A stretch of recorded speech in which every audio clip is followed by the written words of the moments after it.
ప్రభువైన యేసుక్రీస్తు ఈ లోకములో ఈ విధంగా ప్రకటించి ఉన్నారు. కాలం సంపూర్ణమైనది, దేవుని రాజ్యం రానయ్యున్నది, మారు మనసు పొంది సువార్తను నమ్ముడి.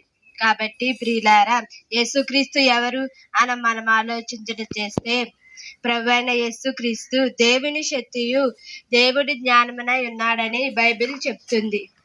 యేసుక్రీస్తు పరలోకమును విడిచిపెట్టి రిక్తునిగా దీనునిగా కన్యక గర్భమున ఈ లోకంలో జన్మించి మనుషుల మధ్య మానవుల మధ్య ఎన్నో అద్భుతాలు సూచక్రియలను చేసి తనలోని దైవత్వాన్ని ఈ లోకానికి బయలుపరచును. అయితే ప్రియులారా, క్రీస్తు పూర్వమే మొదటి శతాబ్దంలోనే తన సేవకులతోనూ ప్రవక్తలతోనూ ఈ రీతిగా ఉంది. యేసు మన పాపములను పరిహారించకై అన్యాయపు తీర్పు నొంది సిలువలో ఘోర శ్రమలను పొంది తనలోని దైవత్వమును ఈ లోకమునకు బయలుపరచును.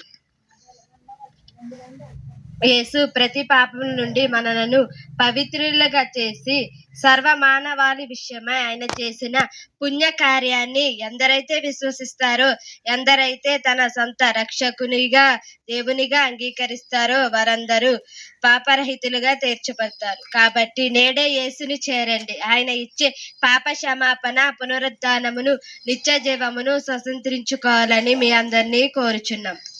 మీకు